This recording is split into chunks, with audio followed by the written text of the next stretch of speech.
African leaders wrestled with several persistent issues at the summit: regional security and Africa's long-term development goals, pledging to fulfill Agenda 2063 plan with its official theme, marking the year of women's empowerment. My colleague, Paul Ssisco, has more. The summit in Johannesburg opened as they all do, with hope and ceremony.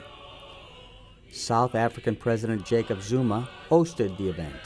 The 25th Ordinary Summit of the African Union provides us the specific opportunity to express our resolve on the challenges and opportunities Africa is experiencing.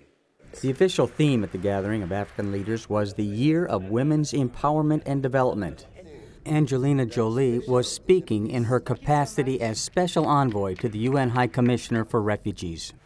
There is a global epidemic of violence against women, both within conflict zones and within societies at peace. You can make protecting and empowering women the priority that it has to be.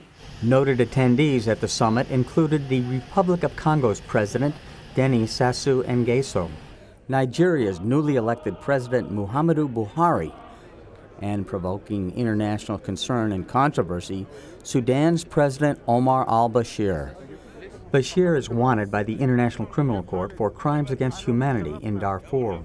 U.S. Assistant Secretary of State for African Affairs, Linda Thomas Greenfield. We have supported the efforts of the ICC, who have issued a warrant for arrest against President Bashir, and we have encouraged African countries and other countries who are signatories to the ICC to turn him over for prosecution. Those people who were the victims of genocide and others who have suffered in Sudan deserve the opportunity to get justice. Despite a South African court order, Bashir was granted the same immunity all summit attendees received, and the Sudanese president attended several events unhindered. And he arrived back in Khartoum Monday to cheers of support. Other issues discussed at the summit: economic development, security concerns, and a worsening African refugee situation. The AU called for the postponement of Burundi's July 15th presidential election and negotiations between President Pierre Nkurunziza's government and opposition groups opposed to the third-term bid. Well, we are very, very concerned about the situation, the ongoing situation in Burundi. Our policy is clear. We do not support presidents seeking to extend their period in office by changing the Constitution. For democracy to thrive, we think there should be change of governments, transitions in governments on a regular basis. Robert Mugabe is serving his 7th term as president of Zimbabwe and has been in power there since 1980.